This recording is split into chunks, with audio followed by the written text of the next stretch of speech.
To the devil be able to work with you, you have to have a moment of you're not satisfied. Because if you're satisfied in faith, and your faith is strong, I don't see any moment where the devil can win a battle. Jesus was very clear. You want bread? He said, no. You want all the kingdoms? No. You want all the principalities? No. I don't need that. You don't have no power over me. It's very clear.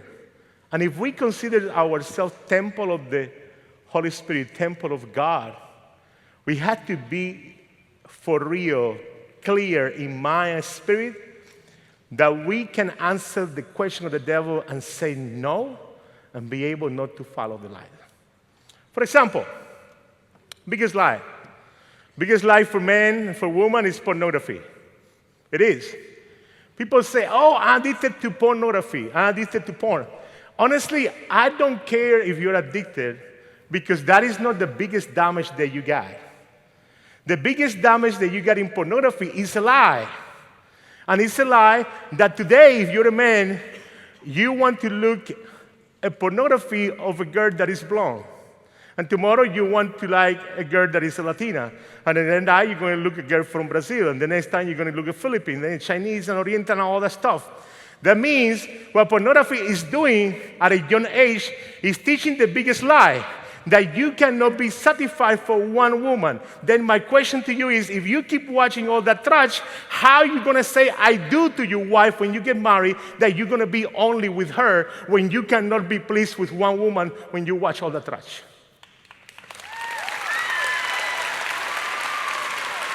I mean, that's a lie. That is a big lie right there, and that's the way that he operates. Or she, whatever the devil is, I don't know.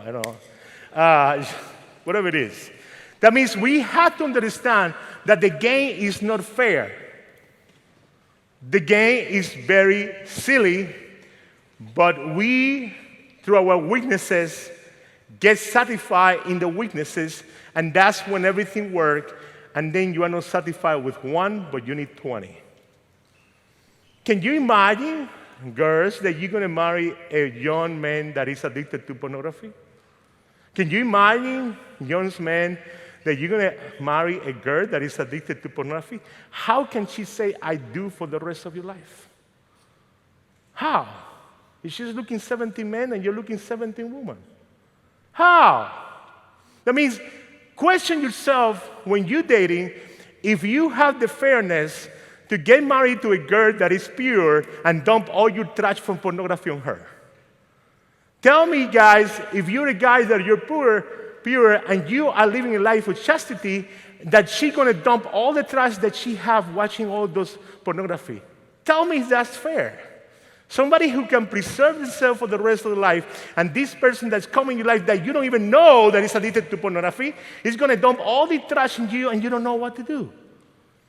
That's why we have to understand that to lies, we have to be quick. Work with them, get rid of them and stuff like that. I promise you, I don't care about anything like that. Because he not promised me anything good. Anything good. And that is the way that in that precise time, in that precise concept of pornography, affect you. Not only for today, affect you for the rest of your life, the way that you perceive ladies and the way that you perceive gentlemen.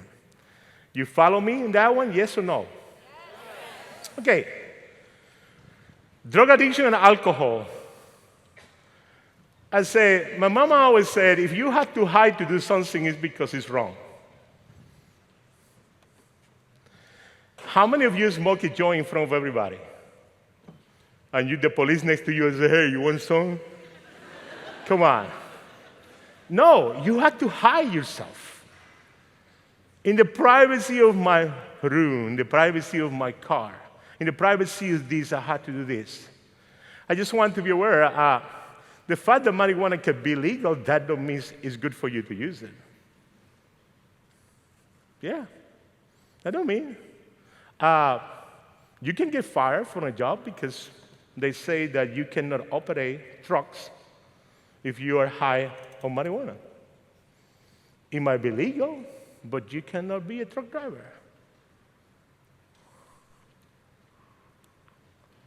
That means lies and lies and lies are really a situation here. I'm not going to the medical process. I'm not going to that.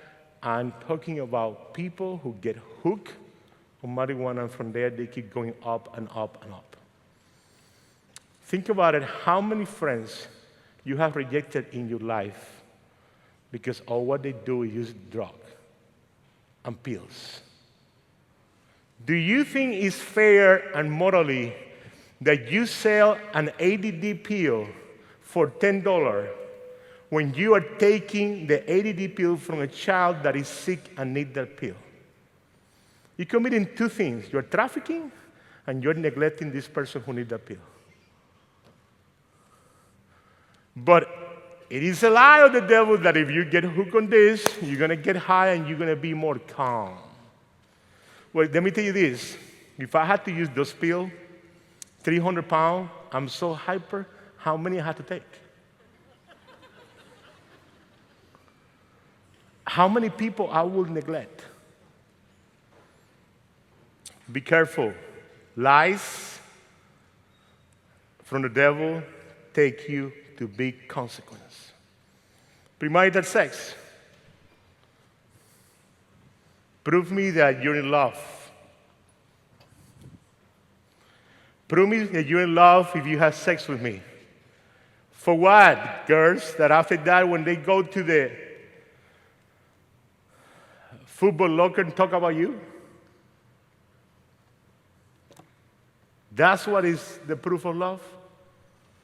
To say that you was good or you was bad or whatever they want to say? That's the lies. I promise you, nobody keep a secret. The only secret that you kept is the one that you never tell. But that's how the devil works, and he's using the power of somebody to convince you in the wrong way to be able to get benefit. For after that, talk about you. Or you talk about him. Lies. Well, Mama really don't want us to go to the party. Mama is too strict. Mama don't believe in this and this and this. Pick me up at 2 o'clock in the morning, and we're going to go to the party and going to come out by the back window of the house.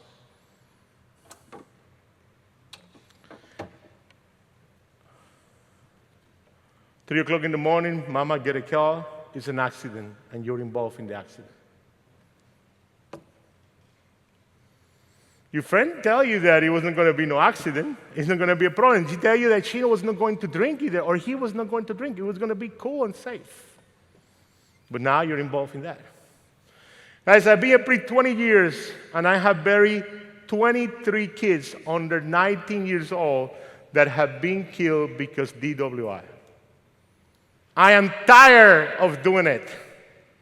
Tired. How are you going to preach? How are you going to help the family? How are you going to try to give consolation? How many matrimonies have destroyed after they lost a son because the son died in an accident? How many stuff? I'm tired. I mean, do I have to keep doing this because you choose the lie that drinking underage and drinking at any time and get high is the best solution and getting the drive and be able to get home because I'm okay? Guys, those are lies. And that is the problem. That is what the devil is using. He's using everything that you like to be able to transform it, everything that is illegal to transform it for the good, and he's choosing the right friends that you have to be able to convince him that doing this is right.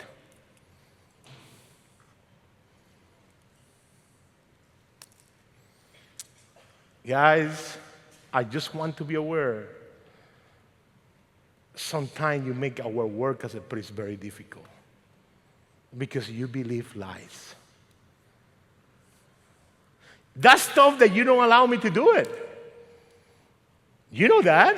You don't allow me to watch pornography. You don't allow me to get drunk. You don't allow me to have more than one woman in my life. You don't believe all that stuff. You don't want me to do it. Then why is so wrong for me that if I do it, I'll be in the paper tomorrow morning, and you don't get in the paper, and you get in trouble, and you get all this difficult. You have to go to court for DWI and all that stuff. Why is good for you and why is not good for me? Why? Because you are convinced of those lies that it's okay to do it. Because the freedom that you have. And sorry to put you very clear to you in your mind and your heart, but I have to.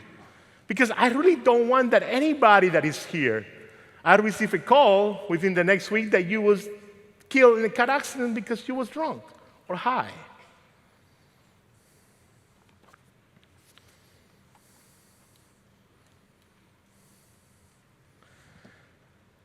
I really have respect for parents because when you go to the clothes department for ladies, all what you want is so indiscreet clothes that I don't know how they pay for it. I feel sorry for parents because a pair of tennis shoes can cost $400, and they're paying that because they want my kids to look good. I feel sorry for parents that had to pay for a brand new car that's going to be destroyed in 2 weeks. Yeah, 2 weeks.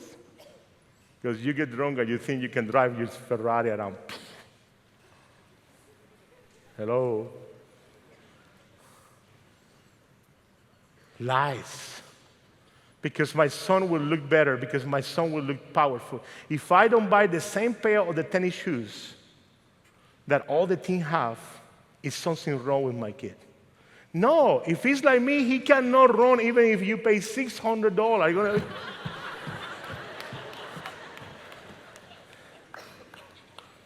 It don't. Lies. You guys, for example, you don't know this, but a year ago, I believe I mentioned that before. I don't know if I did or not. I used to weigh 428 pounds. I am now 298.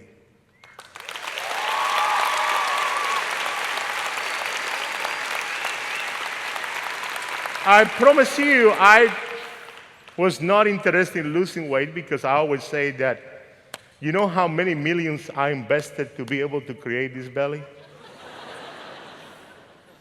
But I just want to be aware, the reason what happened was this, that the injection that controlled my insulin is sending a signal to my stomach that don't produce gastric fluid as I used to do it. That means if I eat a sandwich like I have for lunch, you can check my stomach, it's still hard. I'm not hungry. I'm probably, I have to sit and eat in 1 hour from now, close to it. And that is the problem. I eat what I can, and that's why, since I don't have much appetite, I've been losing the weight. It's tough because my pants come down. I had to put my belt very tight to make sure it stayed right there. But it's okay. But the thing is, how many people will think that they don't look like us? They're not cute or they're ugly. How many people talk about that? If this girl don't fit this size, she's not cute. If this girl don't fit these qualities, it's not good. If this boy don't look like this, he's not fit. He's not cute. We don't care for him. But you know what? It's something called dignity that goes beyond sizes. It's something called love that goes beyond sizes. It's something that called respect that go beyond races, languages, and stuff like that. And those lies the devil used to create division in school, in churches, in community, and create so much division that we all feel content with all the mess, and then we say, well, we can do nothing. Let's let it be. But in the meantime, this girl is being bullied because she's fat, or this girl is being bullied because she's skinny. In the meantime, this boy is disqualified to play in this and this and this because he don't fit with the mold. That means, think about it. How many lies are out there, and we have to walk like a jungle trying to protect ourselves from each one. But then I will tell you this. There's only one person who was clear about that, and it was Christ. He was tempted with the most important part: food, kingdoms, and future. And you know what? He said to all of them, get out of my sight. You will never tempt me with that. You will never have a chance to be able to do that. Hey guys, there is one solution to all this.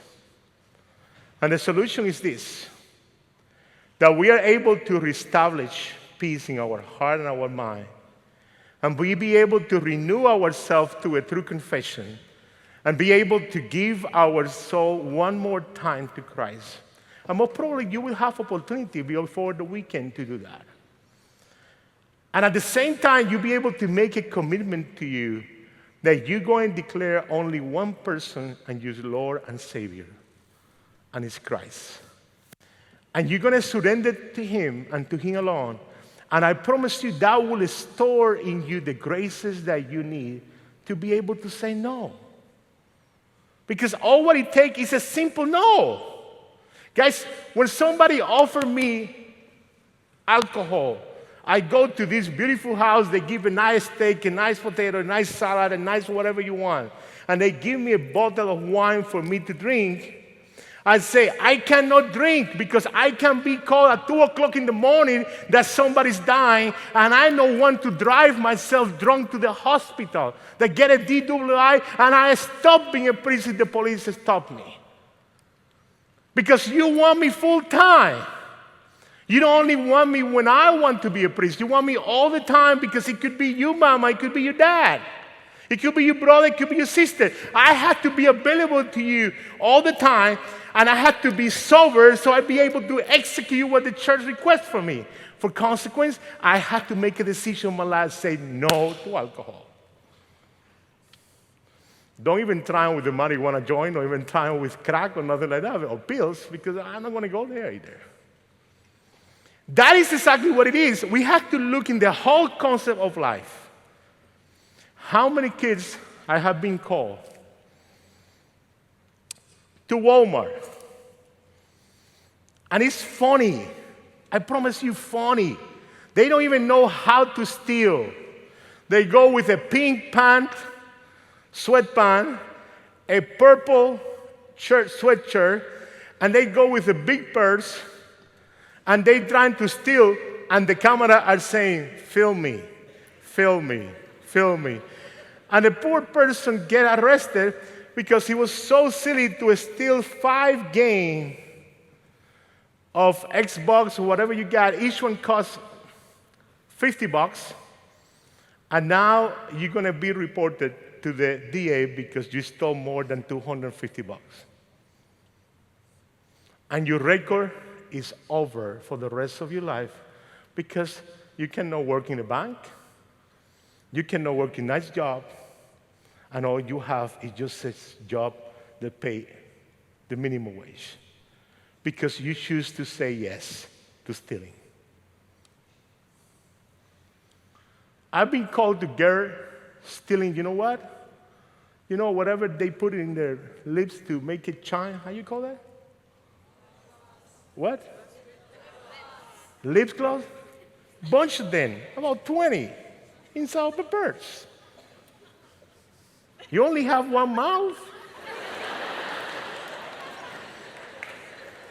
You don't need 20, you only need one. Pay the stupid $2.95 and get over with it. Hello? Say no. Did you understand what I'm saying, or I have to keep repeating my litany of stuff? Do I have to or not? Okay, well, let me give you the last one.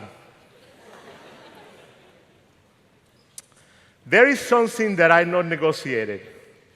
and I will never negotiate it. And I want to say this very clear for you so you understand the biggest lie. When you were younger, and you got in love with a 16-year-old, and you're so mad in love that you decide to have premarital sex with him. And whenever you have the premarital sex with him, and you're able to convince yourself that you love that guy and this guy loves you, and in your love and in your life you decided to involve in premarital sex, and at that moment in your life, God was convinced that you love that person and he loved you, and poof, you got a baby, don't you dare kill that baby. Don't you dare. That's the biggest lie, and I assure you that you'll be messed up for the rest of your life. For the rest. You will never recover. Why? Because the pain is so intense, because you knew you killed that baby. It's not a section on aborting a baby. You don't have no reason in the world to kill a baby. Never you will find a reason.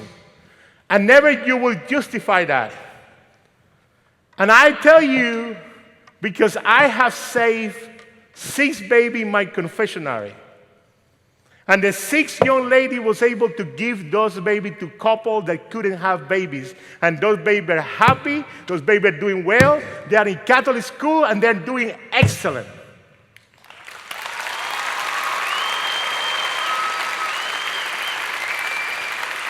But you cannot make a decision because you want to please your mama and because it's high society and you don't want to make a mess in their life or nothing like that. That is the biggest lie that people can convince you in your life, that because you are a young mother pregnant, you have to kill that baby to don't have no problem. That will be the beginning of your mess. There's no justification on the no condition to do that. And I just want to be aware that if you had done that, I have hope for you. I believe that one day in heaven, you will be able to see your baby, because God is love and will protect you, will forgive you, and give you joy back again.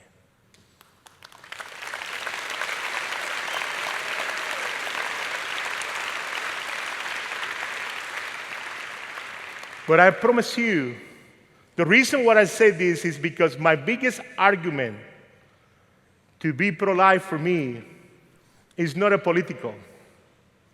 It's not even the Association Catholic of Pro-Life that is the government or whatever, and they fight the government, they call it the stuff. It's a waste of time, all that. You know what's my biggest argument? The reason why we don't have enough priests and enough sisters is because a bunch of them have been killed through abortion. That's what I believe. How many priests and how many sisters have been killed through abortion? How many sisters we lost? How many priests? Many. That's why there are empty places in this world where church cannot have priests or sisters. Because the responsibility of people to get a better life decided to end it with a life that was created by God, and decided to terminate their life because it was easy for them to they don't complicate your life. I am glad that Mama complicated her life with me. I am glad that Mama stayed 8 months with me taking care and don't waste me. I'm glad that my mother was faithful to God and what she believed to give me life. I'm glad that my mother waited all the way till the end to suffer for me all the way to the end until I was able to begin to walk and do all kind of stuff like that. I'm glad, because not I will not be here today. And this is my life. This is what I was called. This is what I want to be faithful to. And this is what I want to be. And I want to go to heaven being a priest. I don't want any other choice in my life, any else fulfill my life better than being a priest. I'm convinced that I was born for this. And I'm convinced that I have a mission. And I'm convinced that God loved me above many things because I have many defects and He chooses the broken and make it strong. That's what I believe. But I want you guys to do something that is very simple. Is that promise yourself there is no need for you to be weak. It's no need anything in your life to say, I cannot do that. It's important that you begin to say to those friends that you have that they're not good, that say, if you don't change and you don't treat me better, I cannot hang out with you anymore. If you expect me to do those favors that you are sexual, drugs, or alcohol, stuff like that, you have to stop doing that to me. If you expect me to fulfill your expectation to make you happy, no, it's time for you to fulfill your expectation yourself with God, and then after that, we can be friends. I just want to be aware. I'm glad that sometimes you think that I'm popular for you. But you know what? I'm not popular among all people because I don't drink. And when I invite the brother priest to come to my house, they had to love me, or they like to eat good. Because all the money that I spend in alcohol, I use it for other stuff. For example, the last time that we have a confession with the priest, that they came to my church to hear confession, you know what I cooked? 8 lobster in a red sauce over Chinese rice. Very tasty. But you know what? They didn't have alcohol or wine. They have Diet Coke, tea, or water. If you want to eat good, you come here. If you want to drink, go to another place. Because I don't want any of my brother priests to leave my house and say, I come from Father Jose's house and I'm drunk. I have a DWI. That's a bad promotion for my church. And at the same time, I don't spend money on the church in alcohol. It had to come from me. And I promise you, my Vera Bradley wallet, come on, girls. My Vera Bradley wallet, it don't have enough money to pay alcohol for everybody. You got the point? May you yes be yes and you no be no. Be firm, keep it. And when you're firm and keep it, your friend will declare you a faithful friend, and they will stick with you. If you swing your yes and your no like a wind, they will never, ever, ever trust you. Never. And that is the most important thing that you have to know, that when the devil gives you the different choices that he gives you, they are not for real. They are to separate you from the grace of God and separate you completely from the church, from your family, and from your true friends. This is what I want you to do. I know that I stirred the pot, and you're going to say every time that you come here, you stir the pot, I have to go back to confession. So what? That's my job. Yeah, go back to confession. We hear your confession, no problem. What I want you to know is you put this to mind, and you understand that Jesus was able to overcome temptation because he was faithful to God and he was very clear to the Father. That means today you have to promise yourself if you're going to begin a new day. Today you have to promise that if you're going to live with the devil's lies, or you're going to be with the promise of eternal life, good faith and grace that God gives you. But if you don't do that, then where are you going to be? In the middle? What is written from the people in the middle? Nothing. They are going to the anonymous and disappear.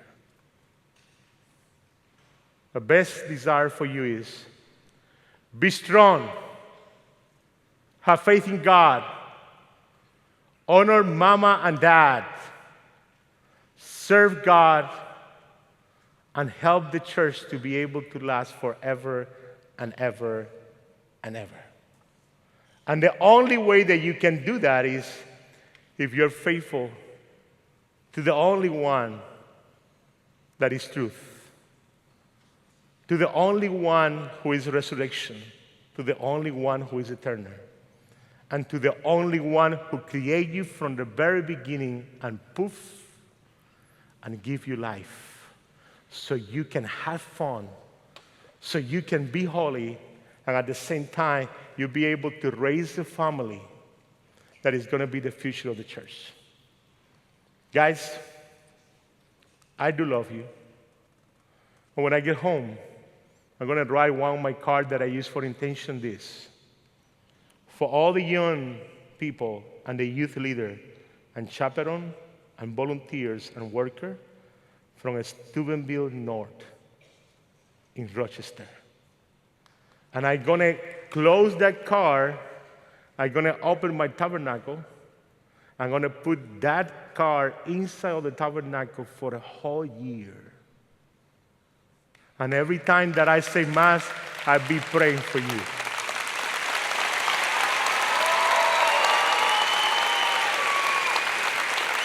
What I'm saying to you is, I'm going to do my part. Now you have to do your part, and you have to be a faithful servant of God that only follows the truth that is revealed by God in the Holy Catholic Church. God bless you guys.